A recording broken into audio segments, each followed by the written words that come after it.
Coming up on tonight's Faith versus Culture, living out your faith in the public square. We've got a fascinating conversation with Charlotte Pence Bond coming right up. To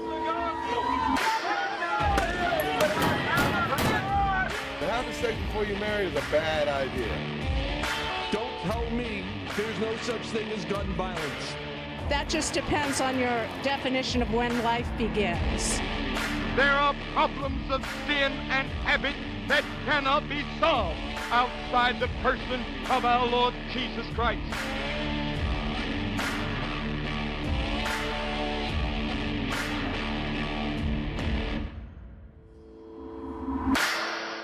Charlotte, thanks so much for joining us today.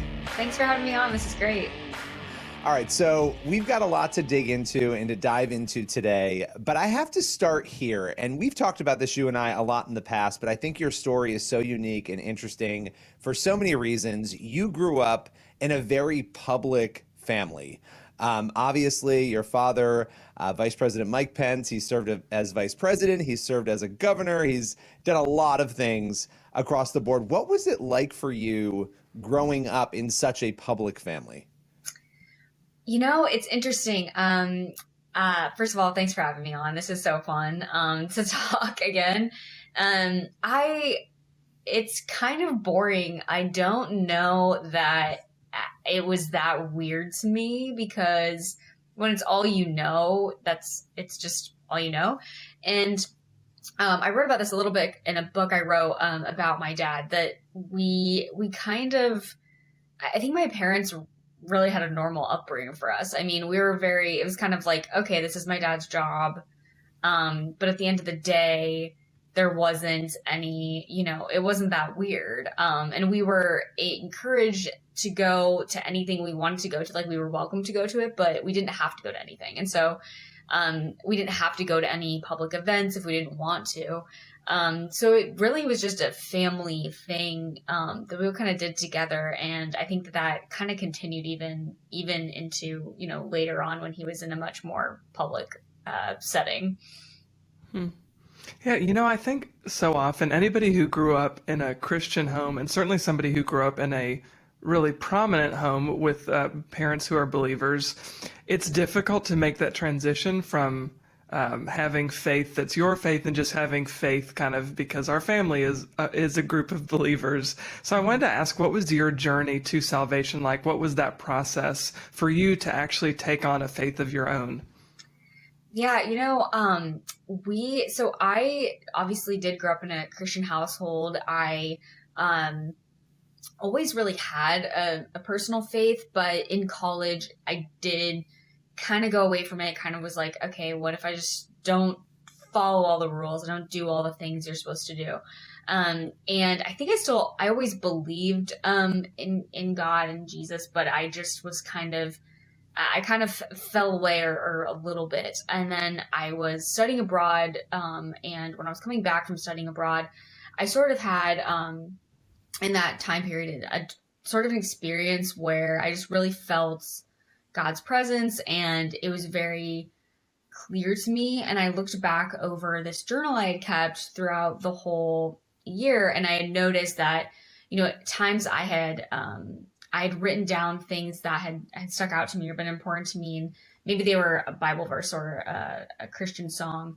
And I noticed that all of these times I'd written things down, it seemed like there was this thread that, while I was kind of pushing God away or going away, he was coming after me. And so I had this very weird feeling like I was being accepted back. And it's a hard thing to describe.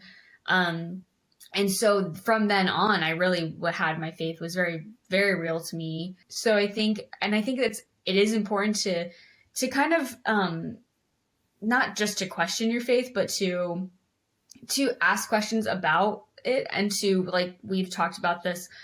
We had a show, Doubting It, which was a podcast, and it was really helpful because it did kind of, at least for me, I kind of saw a trend in our generation that a lot of people would kind of, once they had any pushback to their faith, they would go away from it completely. And so I think that maybe when you can have some of those questions answered early, or at least listened to early on, that can help a lot, so that you don't feel afraid to ask questions about your faith, and then one day have a bunch of questions and then you don't know what to do with those.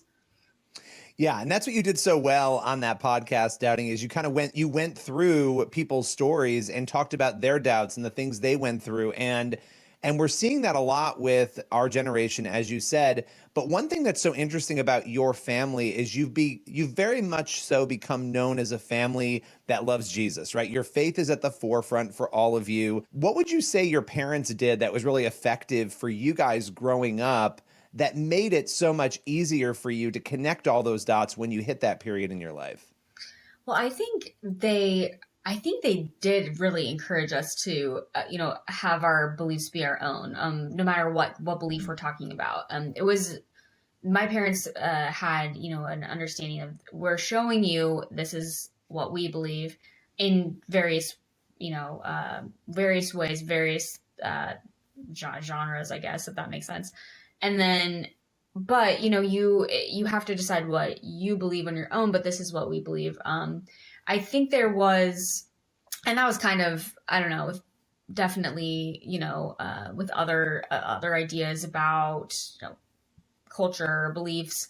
I think that for the most part, though, we were definitely encouraged to ask questions. We were constantly asking questions, whether it was about current events or if it was about religion. We went to a private school through 8th grade, but then went to public high school. So early, I think that, going to public high school was harder for me than going to college, because it was such a different environment than I was used to and that I was comfortable in. And so even that, having that experience and having my foundation of my family to kind of go back to, was really great. I think that my parents have always lived out their faith. And so that's another thing. I think that when you, no one's perfect, but you have good role models and you can go to people and say, and the idea of not being perfect too. That's part of the Christian message, right? That you're not perfect. It's okay. You don't have to pretend like you are.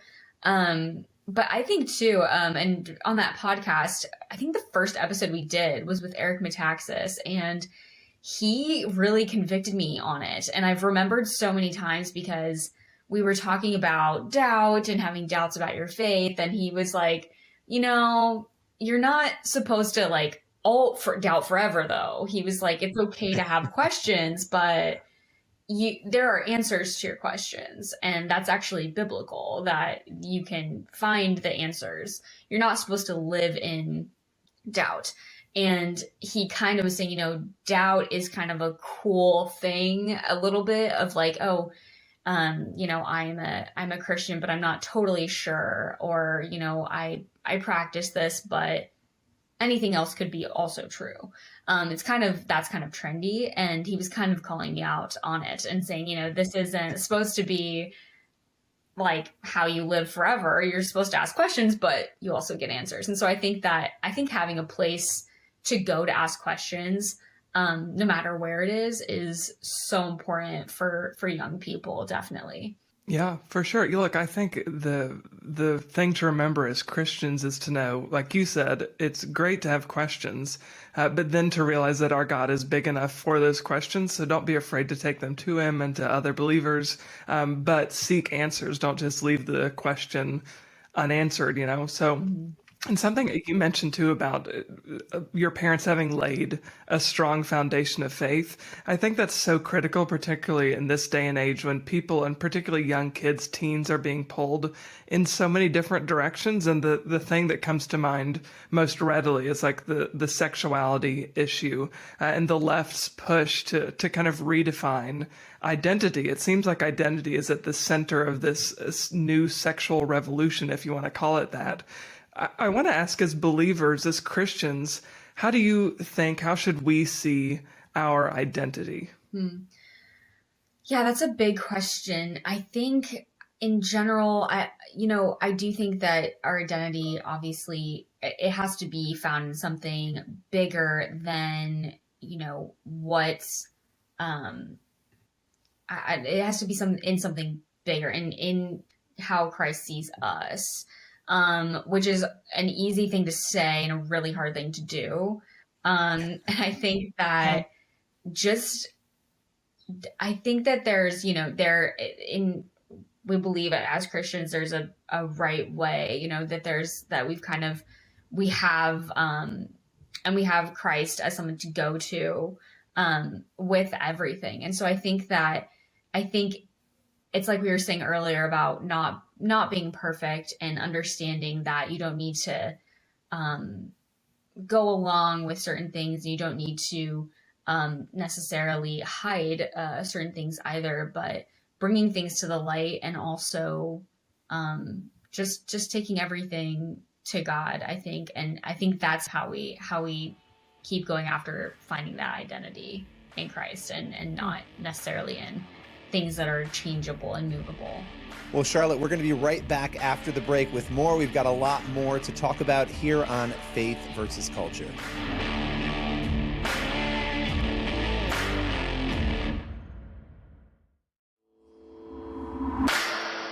Welcome back to Faith versus Culture on the CBN News Channel. We are here with Charlotte Pence Bond. Now, Charlotte, I want to dig into something else that really sort of captivated me. You and I were starting to work together during the time on your podcast, during the time that your dad was still in office as vice president. And it was interesting watching you and your family really handle with grace a lot of the things that come along with public life. What is it like to be in that sort of national position where there might be people saying things that are just absolutely fabricated or not true, not only about things that your father or your family believe, but maybe even attributing fake statements to them? What is it like to sort of cope with that? It's interesting. I think one of the things that kind of comes to mind, I remember one time, I think it was during, it was kind of during, I think it was during my dad's governor race, that there's something happened. And I remember, my mom saying, I'm not going to let what's going on out there affect what's going on in here. Meaning, like, in our family, the outside, whatever's happening isn't going to affect us and our relationship, and our closeness and, trust and like reliance on each other. I think that kind of sums up, I guess, something that I've thought about, whether it's, I don't think things that aren't true have ever bothered me that much, to be honest. And I don't, no, I think that's just, you have to cling to what is true, and what is true. And that goes for everybody. It doesn't matter, if it's a kid at high school who's spreading rumors about you, or if it's on a national stage. I think that for the most part, just kind of cling to those relationships and the truth of them, and not getting distracted by the outside, I think is something that is important to do. I think going through a political campaign can be, I'm sure, really refining, right? Because it can reveal a whole lot about the person who's running, and obviously it can reveal things about the people who are surrounded by. So, your dad's family too. So you and your mom and all of that. So there are so many different people who are impacted by a campaign. I want to ask, what did you learn maybe in watching your parents? What did you learn about your parents' character in the process of your dad running for governor, being governor, and then running and being vice president? Oh, wow. I think I've learned definitely, I don't think this necessarily, I learned this because they were going through this, but just they're so, such a team. They work together so much. I went on the campaign trail with them in 2016. I was working at a camp, and I was living at home after I graduated from college. And then the whole vice president thing happened, which happened very quickly. That is literally like within a couple weeks, basically, you're like in a different mindset.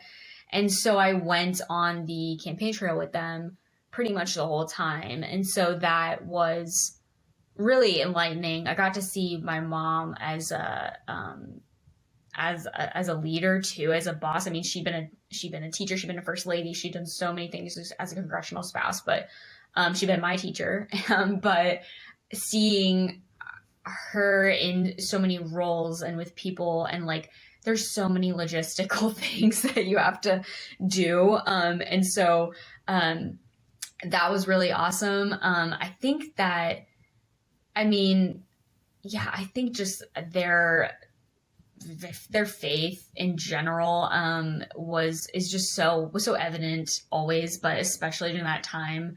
Just thinking back about how there was no anxiety about anything. Even you kind of know, you're maybe going to be like considered as the vice president pick, and then we met with the family, and then there's kind of some stages. And my parents tell a story that when they decided to run for Congress in 2000 again, they were out and we were in Colorado, and they saw these two hawks flying, and my dad and my mom were trying to make this decision, and my mom said, well, if we're going to do this again, we're going to do it like these hawks. And they were just letting the wind carry them. And so she said, we're going to do like the two hawks with no flapping. And if God's going to lift us to a position, he's going to do it, but we're not going to flap to get there. And no flapping is like a mantra throughout campaigns. Every staffers learn this story. There's always like a plaque. My mom had a pin, like it was a thing, no flapping. And so I think that I've seen throughout, I mean, always with my parents, is this idea that if God's calling you to something, no matter what it is, it's not necessarily vice president, but whatever you're being called to, just rely on God and don't try to get there by means that are not right. Yeah, I mean, you're speaking about trust there. That's the thing, right? And I think it's so hard in a position like what your family has been in and what a lot of other people are to have that level of trust. And it's amazing that you guys have had that, because we do tend to want to take over and make things happen for ourselves. And I love what you said there about, that we shouldn't do that, that when we do that, we may not actually be going where we're supposed to go. And so really letting God lead us. Now, my last question for you is one that it's sort of in line with what we were talking about before, but this idea of people coming after you. There have been people who obviously any politician, they're going to come after them really hard. What have you learned about loving enemies? And I can even put enemies in quotes, but loving people who are maybe enemies or who have gone against you. What is politics and being where you are taught you about that form of love? I think in general with people, kind of remembering that there's so much more to their story. And I guess this kind of goes with seeing them as God sees them, but also when we're talking about identity, right? I think that there's typically so much more going on. And so I think that goes for anything. I mean, that's not just politics. That's whenever there's conflict, there's usually more to the story. And I think that I try to kind of remember that, I guess, and just kind of, whatever it is, think about it that way and remember that there's a human behind every whatever tweet or something, but there's also a lot of narrative that people might believe, or that people might have had past experiences that they're projecting onto you now. And so I think just being loving to people, not assuming the worst, trying not to assume that they see the worst in you, which can be hard, but just giving people a space to just be safe and be comfortable with you. And that's a way to love them, I think.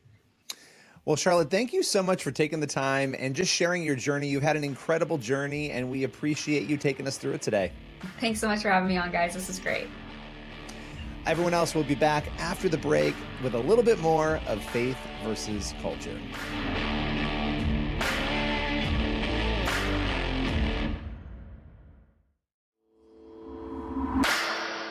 We're back with more Faith versus Culture on the CBN News Channel, and you were just watching Charlotte Pence Bond. Tré, what did you think?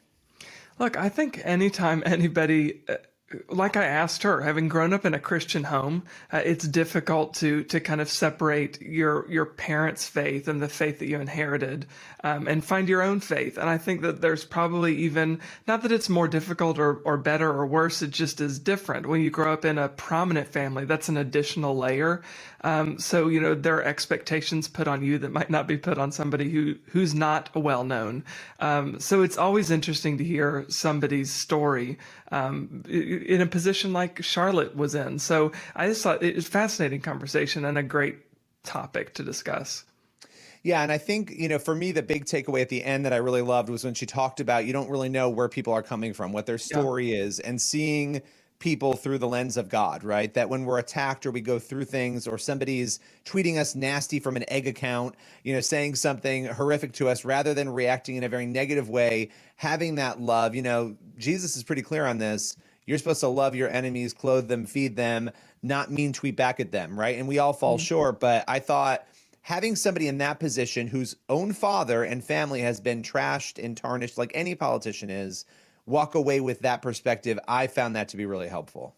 Yeah. And, something else that I thought was really impactful is the no flapping mantra that her family adopted over the years. I thought that was it's so simple, but it's so poignant, because I think so often we think, well, I just need to do this. And if I do more, if I had done this, it would have turned out differently.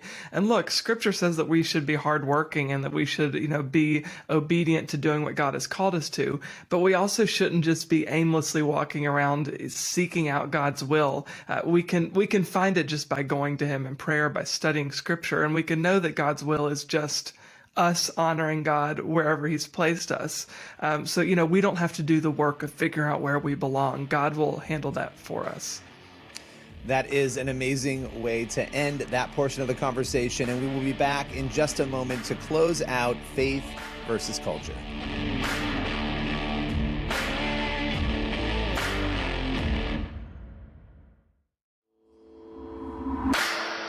So that is all the time we have on today's episode of Faith versus Culture on the CBN News Channel. Thank you so much for joining us, and I hope you have a blessed week.